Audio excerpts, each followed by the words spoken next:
Hey guys, AldoTheWarrior here, Final Fantasy X-2. How are we this morning? So, it's been a little while since I've done one of these videos.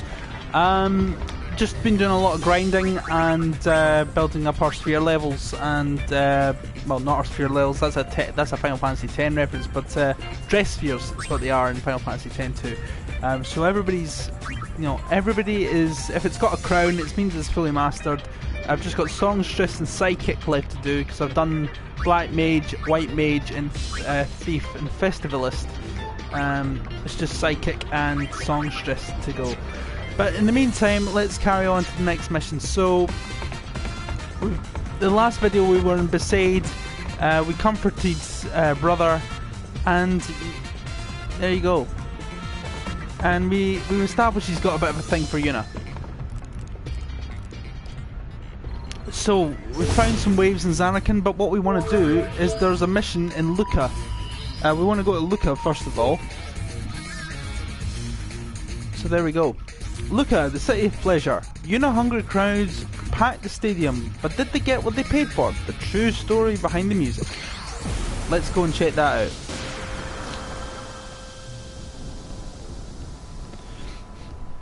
And I'm doing this because I want to get 100% completion, because it does count towards trophies.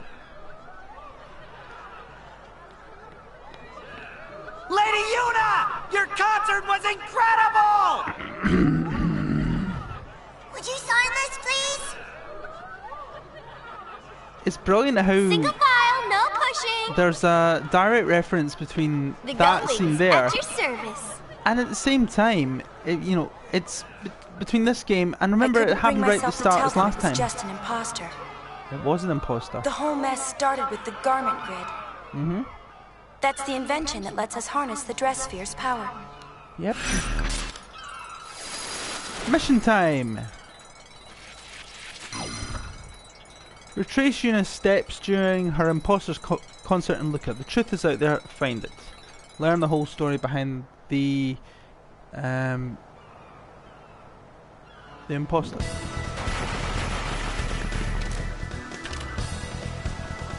Right, and there's the scene where we found Believe it or Yuna. not, this was the easy part. Wow. That was one hell of a battle, I have to say. I loved that scene. What a way to reintroduce Yuna.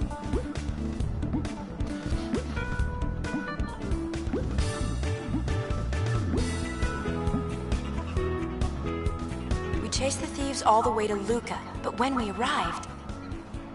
Hear that? Lady Yuna in concert! Alright, think there are any tickets left? Looks like your imposter's pretty popular. I doubt anyone would believe ours is the real Yuna. Not dressed like that. I didn't ask to wear this.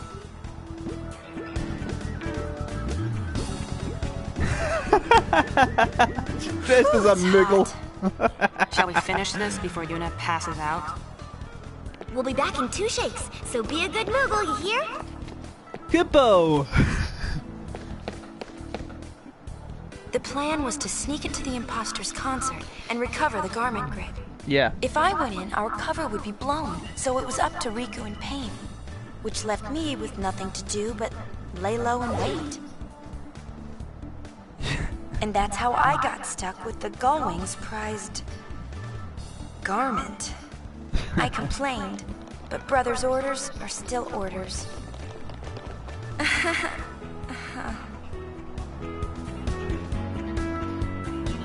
Someone's got to do it,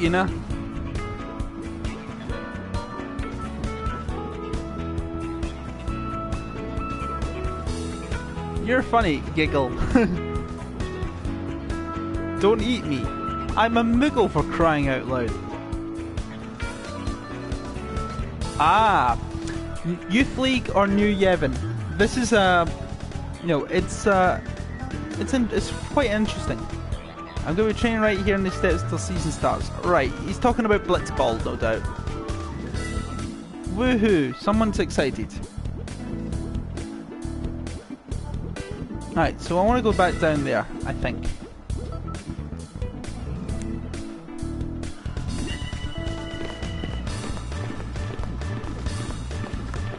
So what did you do after we left? top secret. Mommy! Mommy, my balloon!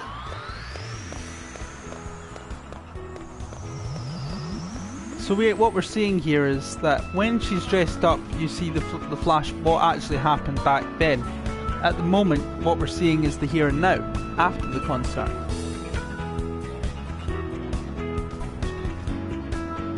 So this was leading up to the concert, because she's dressed as the Moogle.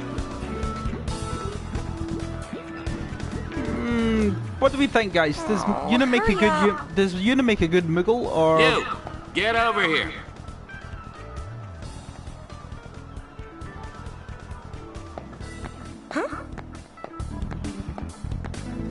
Remember, you're a Moogle. You're not the pop star, high summoner. Whatever. Right, let's find this person. I have a feeling. They say the stadium's jam full of people. Yep.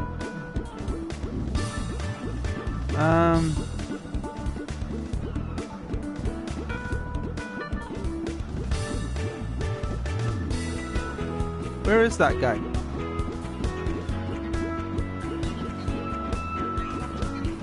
Ah, is that him there? Yeah. You're here to promote the concert, right? Right. Me? No, there must be some mistake. Thanks, and hey, don't screw up. Did I do it because I couldn't turn him down? Or because the conversation was over before I had the chance? So somehow you've managed to end up promoting your imposter's concert. Use X to hand out balloons to 10 people in the plaza and build up some buzz. Right, I remember this one. So what you can do is you can hand a balloon out to everyone except the little girl that's running around and the guy who's just giving you the balloons. And there are a few hidden people later on. So if memory serves, you get a garment grid for that. So not him. Get them while they're hot! Get them while they're hot. Gimme, gimme, gimme! Right, there's why you can't give her a balloon, because she's already got one. Okay? This will make a lovely souvenir. A balloon! Here you go!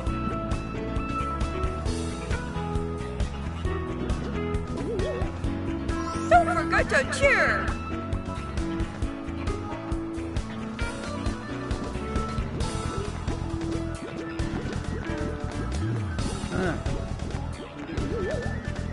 The concert's about to start. I'm not sure. She's my granddaughter might like it. I'm not sure. Would she make a good Moogle? Go on, take one. Answers in the comments below. Well, I suppose if it's free. Yeah, because who doesn't love a freebie? Oh, hang on.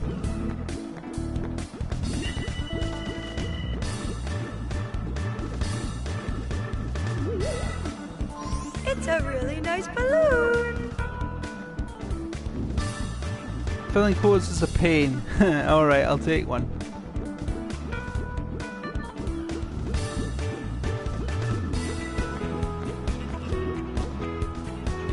Do I look like someone who wants a balloon? Alright, so not him then. This guy? Come see Lady Yuna, okay? Thanks.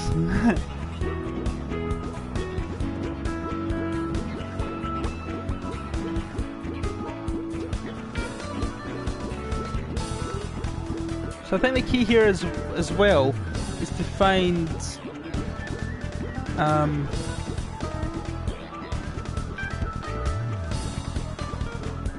everything there. So what I'm just doing is just finding as many people as I can to give one of these to.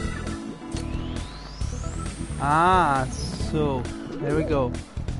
Wanna see the concert? I look like I needed this. Oh, lighten up. And that makes 10. Mission accomplished. There we go. You scored the Healing 1 garment grid. I like it. Y-R-P. In position. starting. There we go.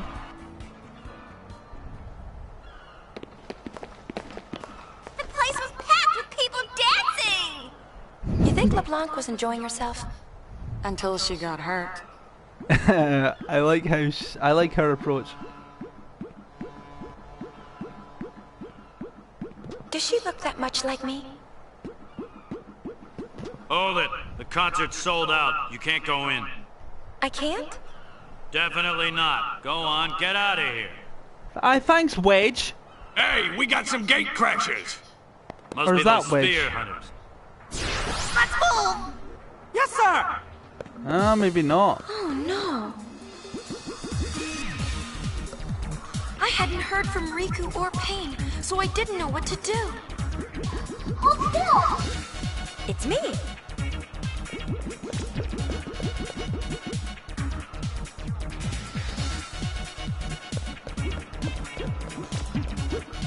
I wasn't sure what I was doing. Ah, now that makes sense. That's the Moogle that we healed at the first bit. Well, Riku meant to sure heal was at the first having video. There you go. So that was a scared Moogle that you could heal at.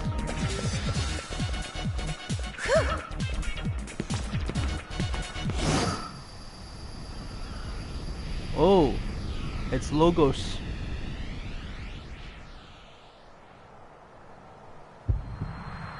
LeBlanc's goon. Ooh, he looks cheery. Looks like trouble.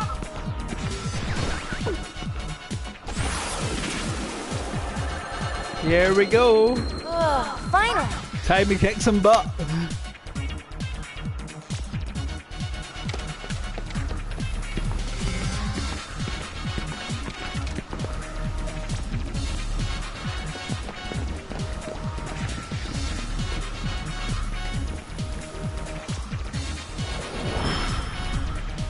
Here comes the real Yuna. Here she comes.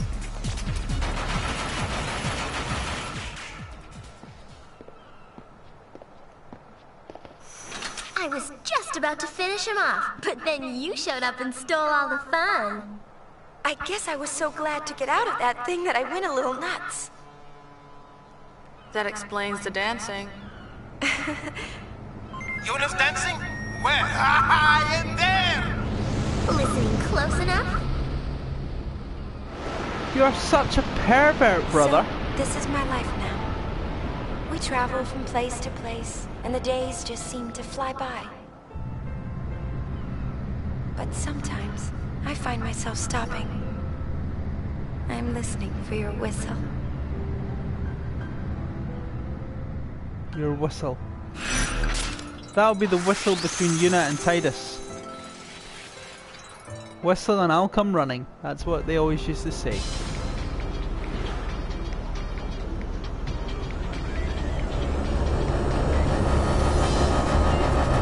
So quite an easy mission, really.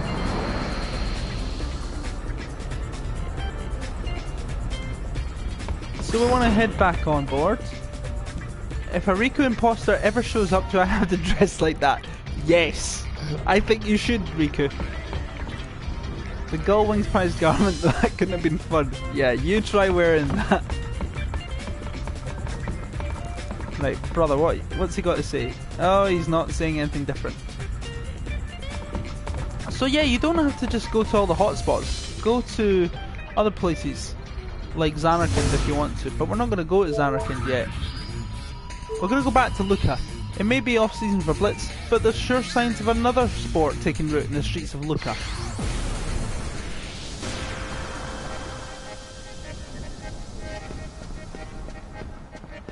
This time we want to find another one.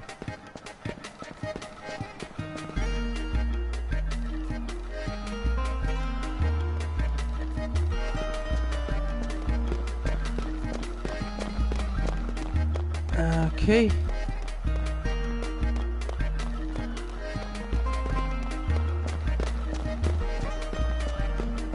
So there is a pathway ledge around here. and it has a chest. Right guys, so remember I will use the strategy guide here.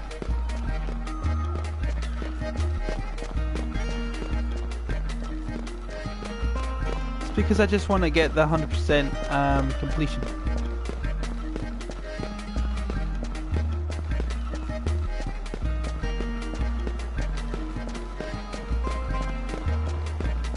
So forgive my wandering around.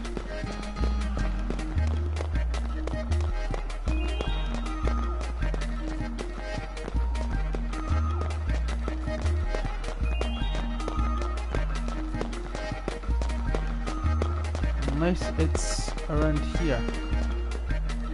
Okay, maybe not.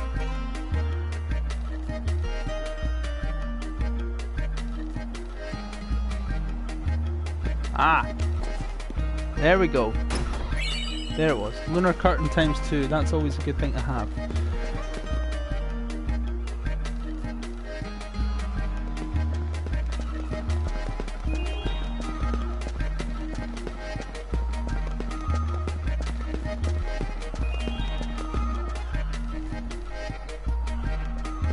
Back to the stadium.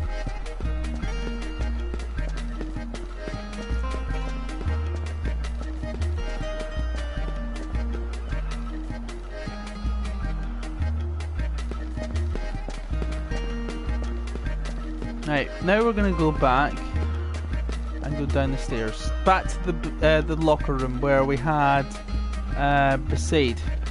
Well, where the Besaid Oryx are. Well, look who it is. It's Rin! The Albed.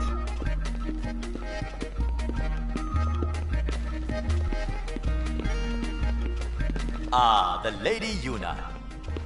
It's been too long. What you selling this time?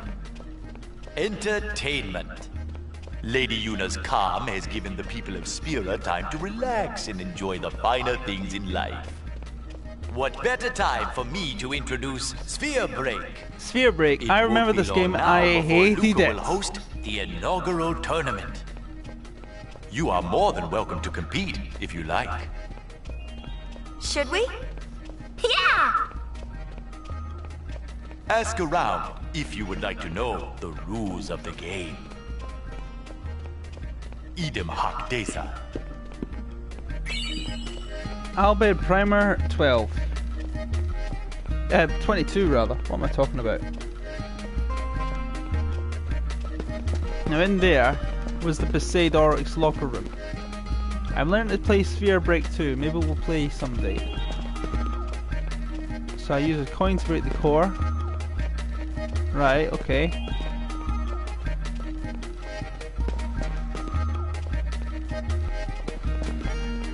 Rop, a core sphere and coins. Yep. Then about face, you need to be in the hallway on the left side of the stairs. They're explaining the rules over there. Lovely. Yeah, it does sound pretty code-like.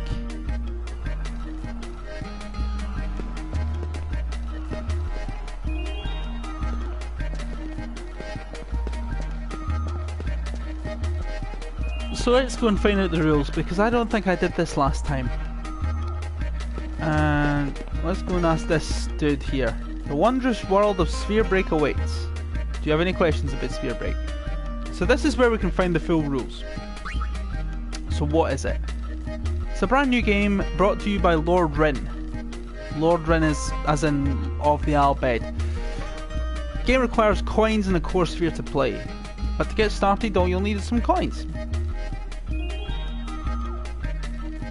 Yep. What are coins for?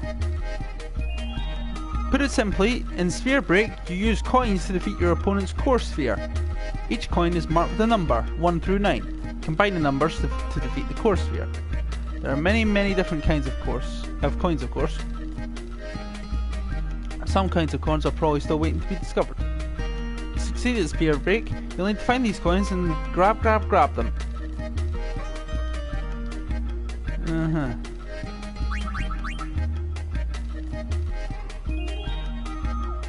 What's a core sphere? You can't have a game of Sphere Break without coins in the core sphere. The core sphere is a special sphere discovered by Lord Ruin himself. When the core sphere is combined with coins, a strange power is born. It's a power that can bring both great wealth and abject ruin to those who touches. The essence of this power has been distilled into the game we call Sphere Break. Abject, so grown up.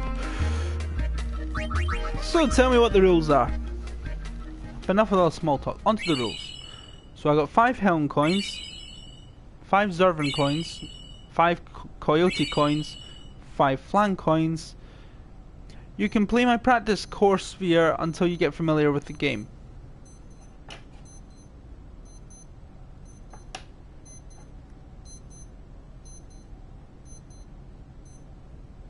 Right. Okay, let's learn. So we're getting a wee tutorial here. So welcome to the world of Sphere Break. Sphere Break is a race against the clock to create multiples of the core sphere's core number by combining the numbers of 16 coins on the board. Okay? This tutorial covers the core sphere and coins, both critical aspects of the game of Sphere Break. Core sphere is the one right in the middle, okay? The numbers in the core sphere is called a core number. A core number can be any number 1 to 9, in this case it's 3. The entry coins are the 4 coins that are around it.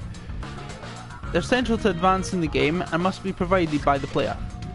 Without any entry coins you cannot play Sphere Break. You must have at least 4 different entry coins to play Sphere Break. Entry coins used in the game are lost when the game is over. However, there are places you can find new entry coins. You can also win them while playing Sphere Break. You can sell any unwanted entry coins using the coin selection menu. Border coins are the ones on the outside. Border coins are used in combination with the entry coins. Altogether, there's 16 entry and border coins on the board at the start of the game. All coins are number 1 to 9. Combine these numbers to make multiples of the core number. Basic rules of play. It's essentially a numbers game. Not good news for me, by the way, because I was terrible at maths at school. I had to reset higher maths, and I've never used it. And you know, I was 17 years old when I restarted my I did my first higher exams when I was 16. I resat it because I got a D, and I got a C for higher maths. All right, so it's 16. So age 17, 18. I was resetting higher maths, right? And I've never once since this day, in 12 years since passing the higher maths exam, in the 12 years since, I've never ever used higher maths. So formal education, not always the way forward, guys. Don't worry about it. So kids, if you're doing your exams, don't worry about it. You win by combining the numbers of the coins to make multiples of the core number. A little off topic there, by the way. Let's try combining some coin numbers. Basic mathematics. See, and on that note, I had to do the exact same thing with higher English. And the irony is, I've got a degree in modern languages. So, there you go. I can speak every other language except mine. The core sphere displays the core number, which is the 8 in the current example. So to help, the help window at the top of the screen contains 2 vital pieces of information. Sum shows the total number of currently selected coins. Break multiples shows the next 3 multiples of the core number. Getting a sum that equals a break multiple is the basic object of Sphere Break. We haven't currently selected any coins yet, so the sum is currently 0. The core number is 8. The next 3 break numbers are 8, 16 and 24. So it's 8 plus 8, which means 16. 16 plus 8 is 24, so 16. So that means that the one would follow that is 32. Because 24 plus 8 is 32. And so on and so forth. And you know, you can figure out the same as if it was any other number. For this example, we just need to select coins whose number adds up to a multiple of 8, which is 8, 16, 24, 32, 40, and so on, which is exactly what I've just explained verbally. Jumping the gun a bit. The first coin selected must always be one of the 4 entry coins at the centre of the board. Until we select our first coin, the help of the window will display choose an entry coin. Let's start by selecting the entry coin number 5. Okay, so it starts spinning. So you can easily tell which coins have all been selected. That's it's quite nice of it. The sum in the help window now shows 5. The total of all is currently selected coins. Right?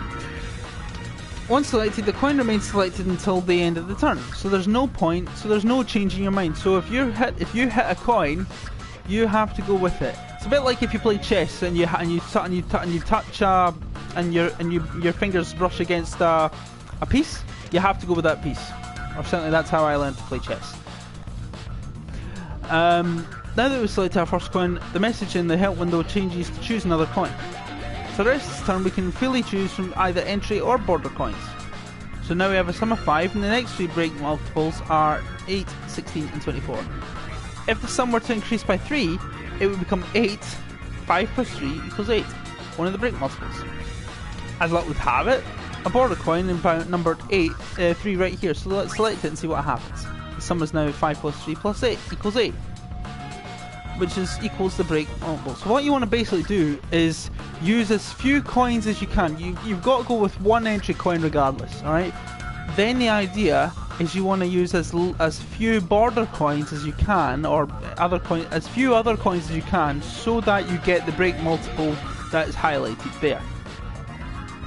So basically a minimum of 2, if you can, or maybe even 1, I don't know. When the sum equals a break multiple, a core break occurs and the turn ends. There we go. So let's take a closer look at what we just did. We need a core break by selecting the border coin number 3. But what would have happened if we selected coin number 1? So basically, what would happen, just by running it through it, you'd have to select another coin until you got the break multiple. That is basically what it means. So there is more than one way, but the most efficient way is to use as few coins as you need. Right?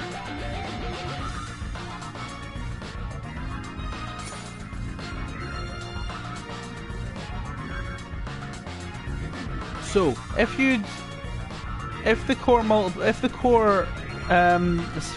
break multiple is 8 and you go above that number, right?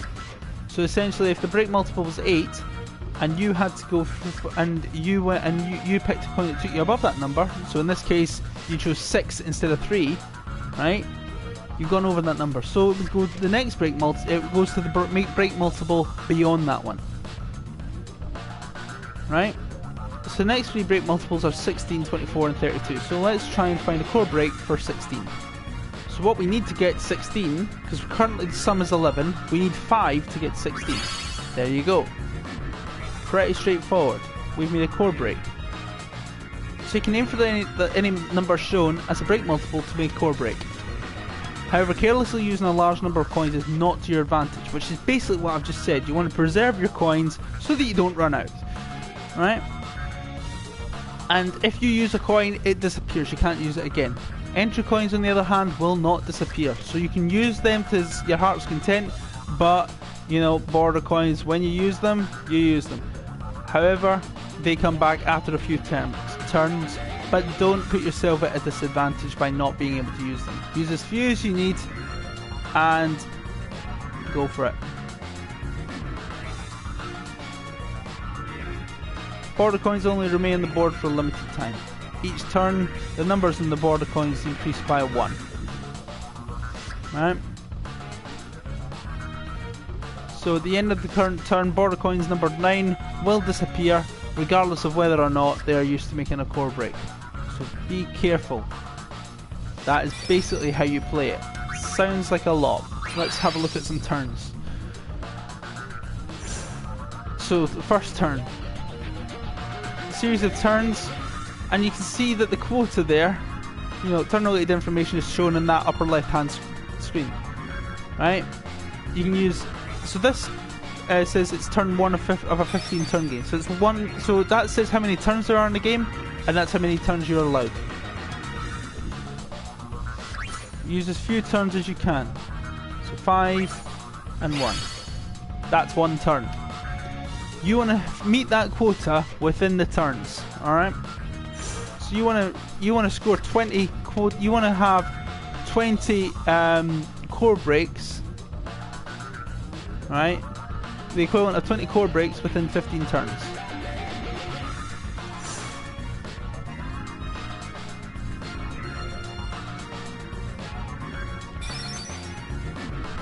Core of 9, so you need to make a multiple of 9.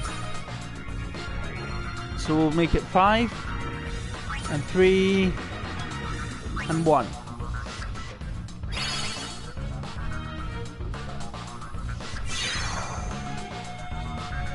Completing the last turn completes the debate game.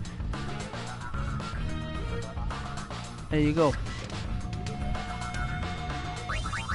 So winning and losing, deciding factors.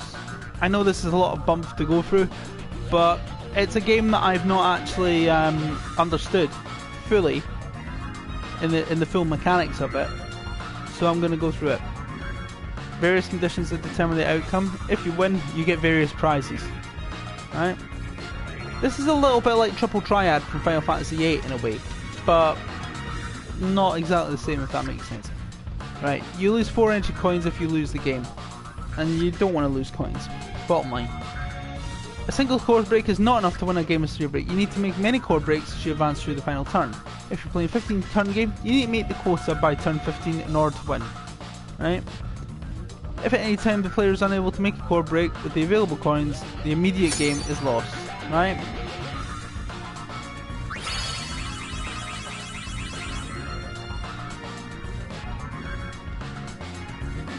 So this is why you don't want to use too many coins, because then you're putting yourself at a disadvantage. You don't have enough coins. The fewer turns that are on the board, the more difficult it is to make a chord break. So if the sum is 19 there, and the corner number is 8, next break multiple you need to have is 24. The only remaining board is number 1. So it's not enough to make a chord break. So therefore you can't break a multiple. You cannot create a chord multiple, so you lose the game immediately. And the game ends before the final turn is reached. So that's why you don't want to use too many coins. Meeting the quota. Right? So border coins are used to make a chord break disappear from the board for several turns. So it's generally advantageous to use as fewer border coins as possible. We've already said that. There's a minimum number of border coins that must be used in order to make chord breaks in the course of a game. Quota is the number of border coins that you must use by the end of the final turn in order to win the game. So you got to use a certain number of coins. Right? So if that says you've got to use, the quota is 0 out of 20, that means you've got to use 20 coins over the course of the game. So you have to use 20 border coins within 15 turns. That actually makes a lot more sense.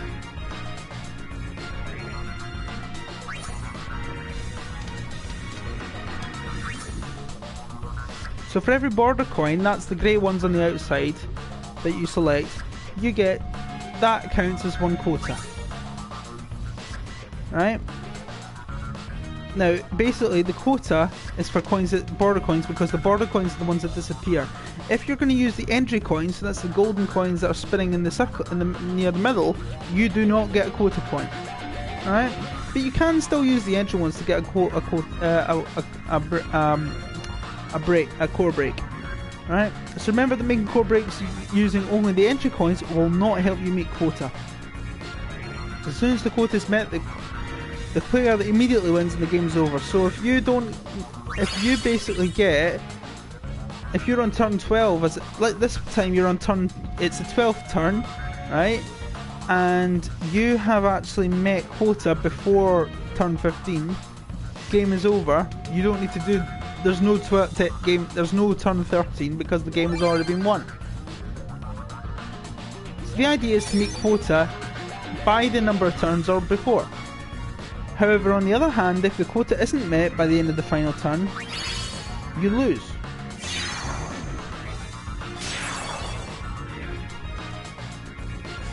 So what you need to do is you need to use as many border coins as possible when making chord breaks. Right? But since using border coins you use disappear for several turns, you do run the risk of being unable to make a chord break if you use too many. So ultimately you need to find the right balance and always keep the next turn in mind. So that's the challenging thing. It's trial and error, and there is a time limit as well. Alright, so there are multiple turns. Each of these turns has a time limit. So the middle blue numbers are in the upper left hand window. I'll tell you what it is per turn. Right, so that's not for the full game. So whatever the turn, that's per turn. So you've got to be quick, or if it isn't made before time expires, you lose the game. So make sure, think fast. Right, that's fine. Coin traits. So this is the last bit of the tutorial. The following tutorials explain various traits that coins can possess. Border traits. Border traits have special powers inherent to border coins. Right? So moving the cursor over the coin will display the coin stats in the lower left window. So there's a lower left window that will tell you the stats. Right? So this one doesn't have any traits because that's just indicated by a line. So if you look at another one, another border coin, there's a trait there that says it's a 3. It's also a 3, but there's also one that says plus 50 gil. So without close inspection of your traits, it would appear to be identical coins from number 3. But if you use the 50 gil coin with an entry coin, moving the cursor to an entry coin also displays information about the coin, in this case value of 200 gil. So if right? So when you combine the entry coin with the previous border coin, the plus 50 gil is displayed. The new stats of the entry coin show that the coin's total value has gone up by 50 gil to 250 gil. There you go. Because of the trait of the border gil. Similarly, by combining the entry coin with a minus 100 gil border will cause the entry coin's value to drop by 100 gil.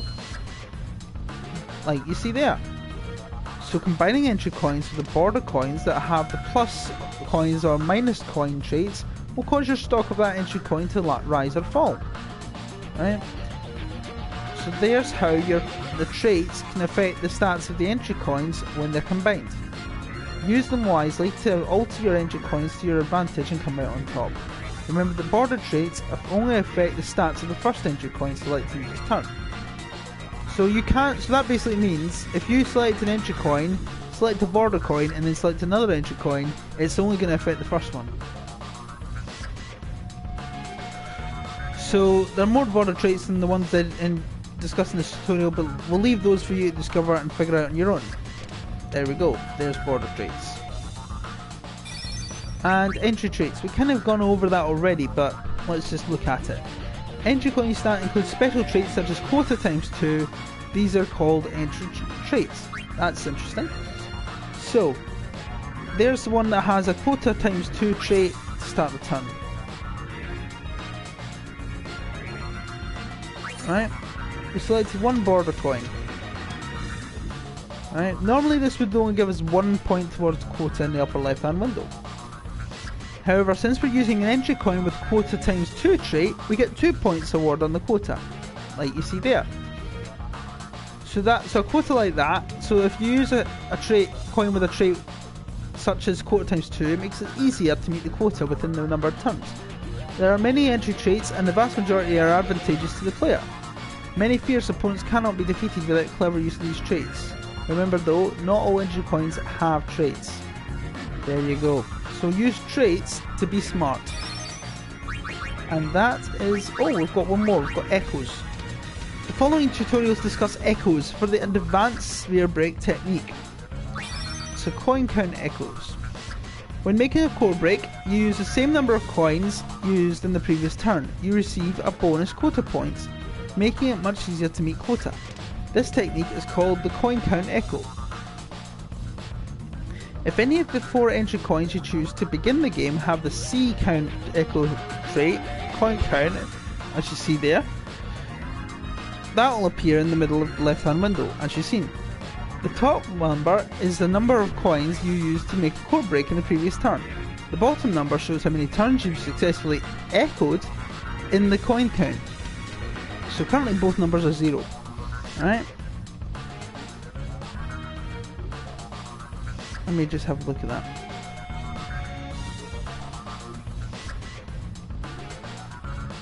To demonstrate, let's by making a regular coin break. So there we go. There's 5 plus 3 plus 1. There's a core break of 9. Right? So if you use 3 entry coins and border coins to make the core break. So, since we've used 3 coins in the last turn, the left window now reveals coin count 3. If we use 3 coins again in the next turn, we'll complete an echo. So turn number 2, let's do another coin break with 3 turns. So there's 5, there's 6, and there's 2. There's 3 coins again. Echo bonus. So we've used 1 entry coin and 2 border coins, so again 3 coins to make the core break once again. Since we successfully echoed the previous turn, the aforementioned message of echo bonus shows up. So normally this core break will give us 2 quota points, 1 for each border coin used. However, we can also get the echo bonus, right? Which is equal to the border coins used times the number of consecutive echoes. So because this is the first echo, the bonus is 2 times 1 equals 2.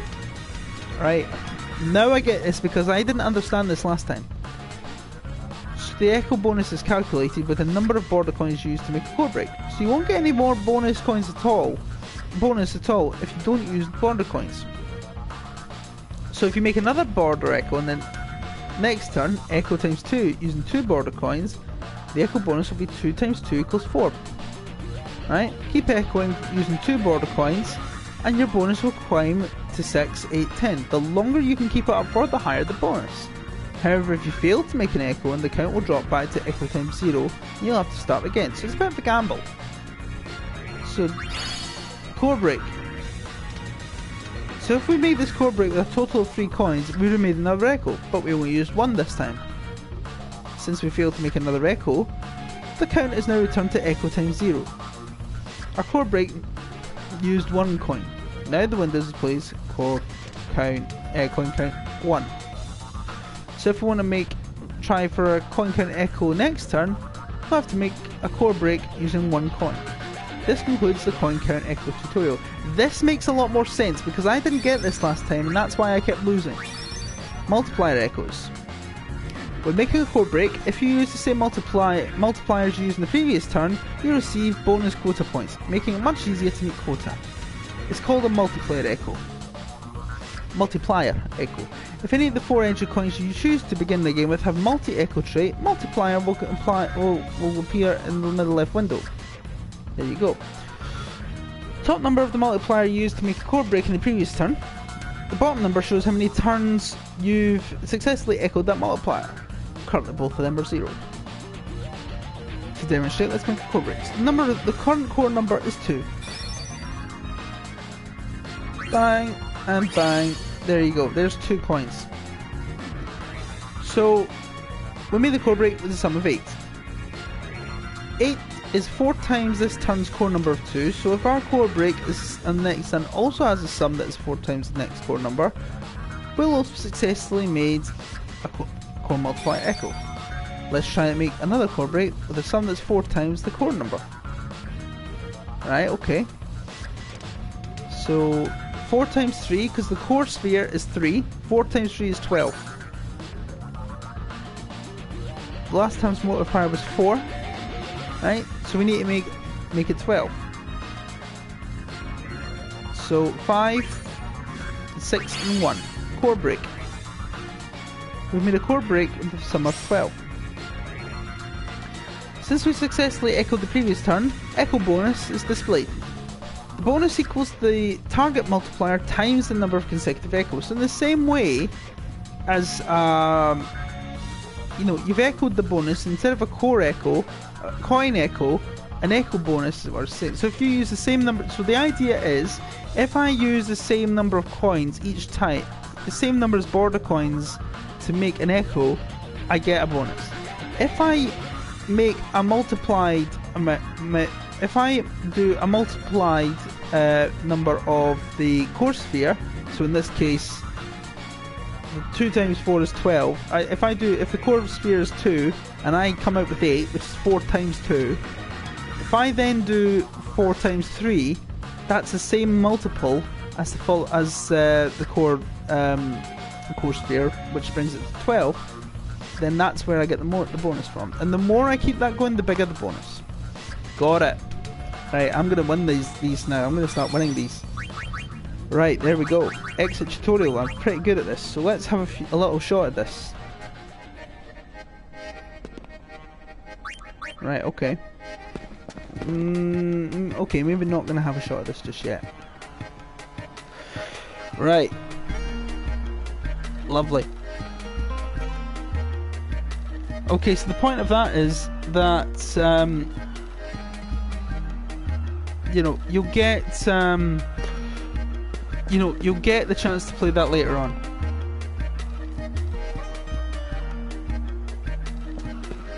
Right, there's a couple more things that I want to do here. There's one more dress sphere that I want to get. So go to dock 5. The right hand side of the dock.